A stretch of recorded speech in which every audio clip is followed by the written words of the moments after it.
जिस सरकार ने कोविड में गंगा में बहती लाशों को लाश मानने से इनकार कर दिया था, जिस सरकार ने अपनी कोई गलती कभी मानी ही नहीं, जिस सरकार ने दूसरों का क्रेडिट लेकर चुनाव जीते हैं, उनसे ये उम्मीद नहीं की जाती कि वो कैमरे पर आकर देश के सामने अपनी गलती स्वीकार करें। और अगर ऐसा होता है तो मामला गंभीर है। हमें पेट्रोल डीजल का उपयोग कम करना होगा। ज्यादा से ज्यादा मेट्रो में ही जाएंगे। हमने कोरोना के समय में वर्क फ्रॉम होम की ऑनलाइन कॉन्फ्रेंसेस, वर्चुअल मीटिंग्स, आज समय की मांग ऐसी है कि उन व्यवस्थाओं को हम फिर से शुरू करें कि जब ये संकट का काल है, हमें विदेशों में जाने की बातों को टालना चाहिए। कोई भी फंक्शन हो, कोई भी कार्यक्रम हो, सोना नहीं खरीदेंगे। 10 मई के दिन पीएम मोदी देश को एड्रेस करने आते हैं। उनकी कही गई बातों से जाहिर हो जाता है कि देश में मंदी आ चुकी है। जनता से अपील करते हैं कि पेट्रोल का इस्तेमाल जितना कम हो उतना कम करें, पब्लिक ट्रांसपोर्ट का इस्तेमाल करें। और कुछ दिनों बाद पेट्रोल डीजल के दाम लगभग 3 रुपए से बढ़ जाते हैं। लेकिन ये सिर्फ शुरुआत है। कुछ पेट्रोल पंप के मालिकों ने नाम छुपाने की शर्त पर यह बताया है कि आने वाले दिनों में पेट्रोल के दाम 30 से 40 रुपए तक बढ़ सकते हैं। याद कीजिए, पीएम मोदी ने यहां तक कहा था कि आप घर से काम कीजिए, घरों से बाहर मत निकलिए, दफ्तर मत जाइए। Work from home, online conferences, virtual meeting. आप इसका मतलब समझते हैं? याद है आखिरी बार ये सब कब हुआ था? जब लॉकडाउन लगा था।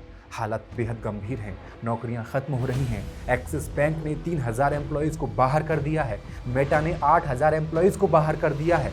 राहुल गांधी की कैलकुलेशन कहती है बहुत जल्द देश में आर्थिक तूफान आने वाला है। ऐसी मंदी जो 2008 वाली मंदी से भी ज्यादा भयानक होगी। ऐसी मंदी जो इस देश ने अपने इतिहास में पहले कभी नहीं देखी होगी। तो क्या होने वाला है? क्या है पीएम मोदी की पेट्रोल कम खर्च करने और सोना न खरीदने की सलाह के मायने? राहुल गांधी के दावों में कितना दम है? जानेंगे फैक्ट्स एंड फिगर्स के इस एपिसोड में।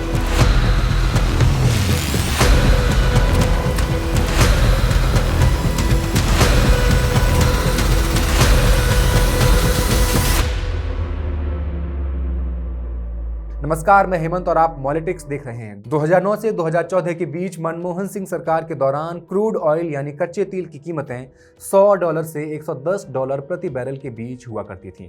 क्रूड ऑयल एक प्रकार का खनिज होता है। इस खनिज से निकलता है petrol, diesel, kerosene, LPG and oil. प्रति बैरल का मतलब है 159 लीटर। बैरल एक यूनिट है मापने की। साल 2011 से 12 में क्रूड ऑयल पहुंच गया था $140 प्रति बैरल के पार। इसके बावजूद यूपीए सरकार करीब 40 से 44 रुपए प्रति लीटर पेट्रोल दे रही थी, जो अंतर्राष्ट्रीय दबाव के कारण जून 2010 में 71 से 72 प्रति लीटर के करीब पहुंच गया था। अक्षय कुमार, महिंद्रा और रामदेव जैसे लोग ट्वीट करके पेट्रोल की कीमतों का रोना रो रहे थे। तब आजादी थी कुछ भी बोलने की, फ्रीडम ऑफ एक्सप्रेशन था। उसके बाद मई 2014 आया। जब मोदी सरकार बनी तो किस्मत चमक सी गई। कच्चे तेल की कीमतें घटने लगी। 2015 से 16 के बीच क्रूड ऑयल लगभग $40 से $50 सिर्फ प्रति बैरल पर आ गया था। लेकिन पेट्रोल 90 के आंकड़े को छू रहा था। 90 रुपए प्रति लीटर में मिल रहा था। टैक्स के बढ़ते बोझ और राज्यों के वैट के कारण 2021-22 आते आते देश के कई हिस्सों में पेट्रोल की कीमतें 100 रुपए से 110 रुपए प्रति लीटर के पार निकल गई थीं। लेकिन अक्षय कुमार का ट्वीट कभी नहीं आया। जनता को भी खास फर्क नहीं पड़ा, क्योंकि 500 लीटर वोट हम मोदी जी को देंगे। हाल ही में 5 राज्यों में चुनाव खत्म हुआ और सरकारी ऐलान फिर से हुआ 4 साल बाद कि पेट्रोल और डीजल के दाम बढ़ाए जा रहे हैं। लेकिन बात सिर्फ तेल की बढ़ी हुई कीमतों तक सीमित नहीं है। बीमारी इससे कहीं ज्यादा गहरी है। बात विदेशी मुद्रा भंडार के खाली होने तक आ पहुंची है। विदेशों में हमारे बहुत लोग रहते हैं। मैं उनको कहता हूं कि आपका दायित्व है कम से कम 5 विदेशी परिवारों को भारत देखने के लिए लेकर के आइए। आप हम मुंह उठा करके सुपर पावर से अपनी तुलना करना शुरू तो कर देते हैं, लेकिन ना तो हमारे पास कोई इसकी योजना होती, ना कोई हमारे पास विजन होता। मसलन अमेरिका ने 1973 के भयानक ऑयल शॉक से सबक लेकर के अपने इमरजेंसी तेल भंडार को खड़ा करना शुरू कर दिया था। आज अमेरिका के पास करीब 700 से ज्यादा मिलियन बैरल तेल रखने की क्षमता है, जो भारत के मुकाबले 18 गुने से ज्यादा है। चीन ने भी वही किया। चीन के पास लगभग 900 मिलियन बैरल का इतना विशालकाय रिजर्व है कि दुनिया का कोई भी संकट उसका बाल भी बांका नहीं कर सकता। पिछले 10 सालों में अमेरिका दुनिया का सबसे बड़ा तेल उत्पादक देश बनकर उभर कर आया है, जो हर दिन 13 मिलियन बैरल तेल खुद पैदा कर रहा है। उसकी कमर्शियल मार्केट की कैपेसिटी और इस रिजर्व को मिला दिया जाए तो वो इंटरनेशनल एनर्जी एजेंसी के उस इंटरनेशनल स्टैंडर्ड्स को भी पार कर जाता है, जो ये कहता है कि किसी भी देश के पास कम से कम 90 दिनों का बैकअप होना ही चाहिए। उसके पास अपार तेल है। पेट्रोल डीजल को छोड़कर अगर हम एलपीजी और एलएनजी गैस रिजर्व की तरफ देखते हैं तो हालात इतनी पतले पाते हैं कि कभी भी पूरा देश घुटनों पर आ सकता है, या मान लीजिए कि आ चुका है। भारत के पास रसोई गैस का कुल स्टोरेज लगभग 1.5 लाख टन है, जबकि रोजाना की खपत ही 80,000 टन है। मतलब 2 दिन का भी पूरा बैकअप नहीं है। रही बात एलएनजी की, जो हमारे देश के खेतों के लिए, खाद बनाने के लिए और फर्टिलाइजर प्रोडक्शन के लिए सबसे ज़रूरी ईंधन माना जाता है, उसका हमारे पास कोई स्टोरेज है ही नहीं। ये तैयारी है हमारी सुपर पावर बनने की। तैयारी हमारे पास है किसकी? विधायक खरीदने की, वोट काटने की और ओबीसी एससी का आरक्षण मारने की। हम पूरी तरह पेट्रोनेट, एलएनजी और वीपीसीएल जैसी कंपनियों के रीगैसिफिकेशन प्लांट में रखे हुए मामूली स्टॉक के भरोसे बैठे हुए हैं, चल रहे हैं। जबकि अमेरिका और चीन ने एलएनजी को जमीन के नीचे सुरक्षित रखने के लिए अरबों डॉलर का इन्वेस्टमेंट करके अंडरग्राउंड स्टोरेज सिस्टम तैयार कर रखा है। जब रूस और यूक्रेन का युद्ध छिड़ा था तो यूरोपियन यूनियन ने भी अपनी आंखें खोली और फौरन रूसी गैस पर अपनी निर्भरता को खत्म करके अपने रिजर्व मजबूत कर लिए। हम नहीं कर सके। हमें तो रूस से तेल खरीदने के लिए भी अमेरिका की आज्ञा लेनी पड़ती है। इतनी डरपोक और कमजोर सरकार तो नहीं चुनी थी ना इस देश ने, इस देश के नागरिकों ने। एलएनजी नहीं होगी तो किसानों का क्या होगा? फर्टिलाइजर कहाँ से आएगा? खाद कहाँ से आएगा? उर्वरक कहाँ से आएगा? फसल कैसे होगी? भारत के इस विशालकाय एग्री सेक्टर को जिंदा रखने के लिए जो फर्टिलाइजर सब्सिडी यानी खादों पर मिलने वाली सरकारी छूट दी जाती रही है, वो देश में इतनी ज़्यादा पॉलिटिकली सेंसिटिव है कि कोई भी सरकार उसे खत्म नहीं कर सकती। एलएनजी नहीं है लेकिन सब्सिडी देनी पड़ेगी। कैसे देगी सरकार? सरकार के एक बड़े सीनियर अधिकारी ने यह कबूल किया है कि इस साल फर्टिलाइजर सब्सिडी का खर्च पिछले सारे रिकॉर्ड तोड़ते हुए करीब 1/3 तक बढ़कर के लगभग 2.5 लाख करोड़ तक पहुंच सकता है।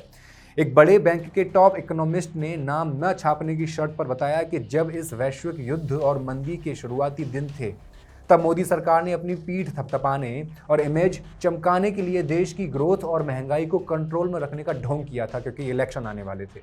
सरकार ने उस वक्त यह सब अपने फिस्कल बैलेंस यानी राजकोषीय संतुलन की बलि चढ़ाकर किया था। यानी खजाने को भारी घाटे में ढकेल कर जनता को एक झूठा दिलासा दिया गया था कि सब कुछ ठीक है, क्योंकि चुनाव थे।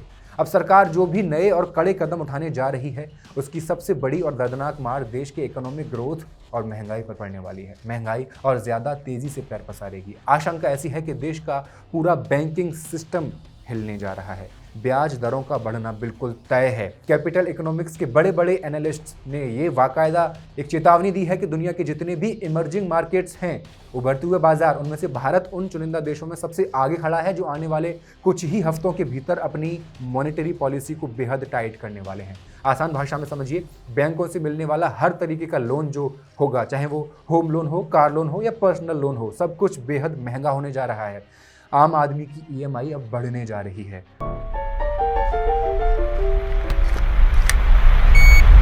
अगली जो चिंता की सबसे बड़ी लकीर है वो है रुपए की लगातार दम तोड़ती हालत। रुपया इस साल पूरे एशिया महाद्वीप की सबसे फिसड्डी और सबसे खराब परफॉर्म करने वाली करेंसीज में से एक बनकर उभर कर आया है।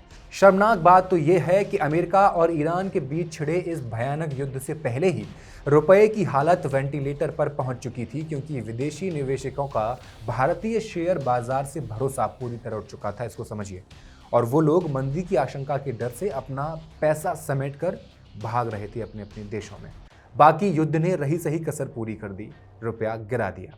गणित सीधा है, जब रुपया कमजोर होगा तो विदेशों से आने वाली हर चीज खुद ब खुद महंगी हो जाएगी। विदेशी निवेशकों के भाग जाने की वजह से ही भारतीय शेयर बाजार की रीढ़ माने जाने वाला निफ्टी 50 इस साल 9% से भी ज्यादा गिर गया। फॉरेन इन्वेस्टर्स भारतीय कंपनियों से अपने 23 बिलियन डॉलर से भी ज्यादा, लगभग 2 लाख करोड़ से भी ज्यादा, तकरीबन 3 लाख करोड़ मान के चलिए, पैसा निकालकर रफू चक्कर हो चुके हैं। भारत का फॉरेन करेंसी रिजर्व तेजी से खाली हो रहा है। इसकी इंटेंसिटी आप इस बात से समझिए कि पीएम मोदी को ये तक कहना पड़ा है। विदेशों में हमारे बहुत लोग रहते हैं, मैं उनको कहता हूं कि आपका दायित्व है कम से कम 5 विदेशी परिवारों को भारत देखने के लिए लेकर के आइए आप। अब ये खाली कैसे हो रहा है, इसकी पड़ताल करते हैं। पोर्टफोलियो इन्वेस्टर्स ने पिछले महज 2 महीनों के भीतर भारतीय स्टॉक मार्केट से पूरे 2 लाख करोड़ रुपए निकाल लिए हैं। ये आंकड़ा कितना खौफनाक है, इसका अंदाजा आप इस बात से लगाइए कि साल 1993 में जब से भारतीय बाजारों के दरवाजे विदेशी निवेशकों के लिए खोले गए थे, तब से लेकर आज तक के इतिहास में विदेशी पैसे के आउटफ्लो का ये सबसे बदतर साल साबित हुआ है। मशहूर ब्रोकरेज फर्म JM फाइनेंशियल की एक ताज़ा रिपोर्ट ने कहा है कि भारतीय शेयरों में विदेशी निवेशकों की कुल हिस्सेदारी अब गिर करके 14 साल के सबसे निचले स्तर पर आ चुकी है। अब सबसे बड़ा सवाल ये है कि क्या ये बर्बादी थम चुकी है या थमेगी, या अभी और बुरा वक्त आना बाकी है। ग्लोबल इन्वेस्टमेंट बैंक गोल्डमैन सैक्स ने एक रिपोर्ट जारी की है जिसका बड़ा ही दिलचस्प टाइटल है outflows fade but re entry waits. इसमें कहा गया है कि सरकार या देश के लोग इस गलतफहमी में अगर बैठे हैं कि मिडिल ईस्ट में तनाव कम होते ही विदेशी पैसे की बाढ़ आ जाएगी, तो ऐसी गलतफहमी न पालें, क्योंकि विदेशी इन्वेस्टर्स अब हमें शक की निगाहों से देख रहे हैं। विदेशी निवेशक भारत का रुख करने के बजाय सीधे साउथ कोरिया और ताइवान जैसे देशों की तरफ बढ़ रहे हैं, जिन्हें चाइना +1 कहा जाता है। इन दोनों देशों के पास सेमीकंडक्टर चिप बनाने की वो दिग्गज ग्लोबल कंपनियां मौजूद हैं जो इस वक्त दुनिया भर में चल रहे AI आर्टिफिशियल इंटेलिजेंस के जबरदस्त बूम का पूरा फायदा उठा रही हैं और अंधाधुंध कमाई कर रही हैं। हमारे पास क्या है? हमारे पास मेलोडी है। इस आर्थिक तबाही पर दुनिया के सबसे बड़े बैंकों में से एक सिटी के अर्थशास्त्रियों का मानना यह है कि भारत का करंट अकाउंट डेफिसिट यानी चालू खाता घाटा इस वित्तीय वर्ष में, इस फाइनेंशियल ईयर में देश की कुल GDP का पूरा 2% तक पहुंचने वाला है, जबकि पहले इसके 1.4% रहने का अंदाजा लगाया गया था। इसका मतलब ये है कि भारत की कमाई कम होगी, विदेशी खर्च बहुत ज़्यादा होगा। उन्होंने ये कहा कि देश का बैलेंस ऑफ पेमेंट डेफिसिट यानी भुगतान संतुलन का घाटा $18 बिलियन से $50 बिलियन तक पहुंच सकता है। बड़े बड़े इंटरनेशनल बैंकों ने इस साल भारत की GDP ग्रोथ के अनुमान पर अपनी कैंची चलाना भी शुरू कर दिया है और इसे लगातार वो घटा रहे हैं। इंडिया रेटिंग्स एंड रिसर्च के चीफ इकोनॉमिस्ट देवेंद्र पंत ये कहते हैं कि सरकार अपने फिस्कल डेफिसिट के टारगेट को पूरा करने के लिए अपने इंफ्रास्ट्रक्चर बजट की बलि चढ़ा सकती है। रोड, एयरपोर्ट और हाई स्पीड रेलवे जैसे बड़े बड़े प्रोजेक्ट्स के फंड को रोकने के अलावा अब कोई दूसरा रास्ता नहीं बचा है, ये पंत का कहना है। आने वाले दिनों में देश के केपेक्स यानी कैपिटल एक्सपेंडिचर को बहुत बड़ा तगड़ा झटका लगने वाला है, जिसका सीधा असर देश में नए रोजगार और देश की तरक्की की रफ्तार पर पड़ने वाला है। मार्च 2025 के बाद से भारतीय शेयर बाजार में हमारे अपने रिटेल इन्वेस्टर्स यानी आम छोटे छोटे निवेशकों की कुल हिस्सेदारी में 9.2% की गिरावट भी दर्ज की जा चुकी है। यानी आम भारतीय जनता भी डायरेक्ट शेयर खरीदने से अब तौबा कर रही है। ऐसे ही नहीं है, प्रधानमंत्री ने सोना न खरीदने की जो अपील की थी वो भले ही एक मामूली सी बात लगे, लेकिन सच ये है कि विदेशों से सोना मंगाने के लिए सरकार को भारी भरकम डॉलर बाहर भेजने पड़ रहे हैं। फॉरेन रिजर्व जो है वो खर्च हो रहा है, देश की जो तिजोरी है वो खाली हो रही है। इस एक सरकारी ऐलान ने देश के 2 सबसे बड़े और नामी ऑर्गेनाइज्ड गोल्ड रिटेलर्स टाटा का टाइटन और कल्याण ज्वेलर्स के शेयरों को भी हिला दिया है। इसके साथ रियल एस्टेट में भी भारी मंदी आ चुकी है। लोगों के पास पैसे की भारी कमी है, वो अपनी ज़मीन सस्ते दामों में बेचने को मजबूर हैं। अब आपका क्या सोचना है इस रिपोर्ट पर हमें कमेंट सेक्शन में लिख कर ज़रूर बता दें और मॉलिटिक्स को सब्सक्राइब कर दें। बहुत बहुत शुक्रिया।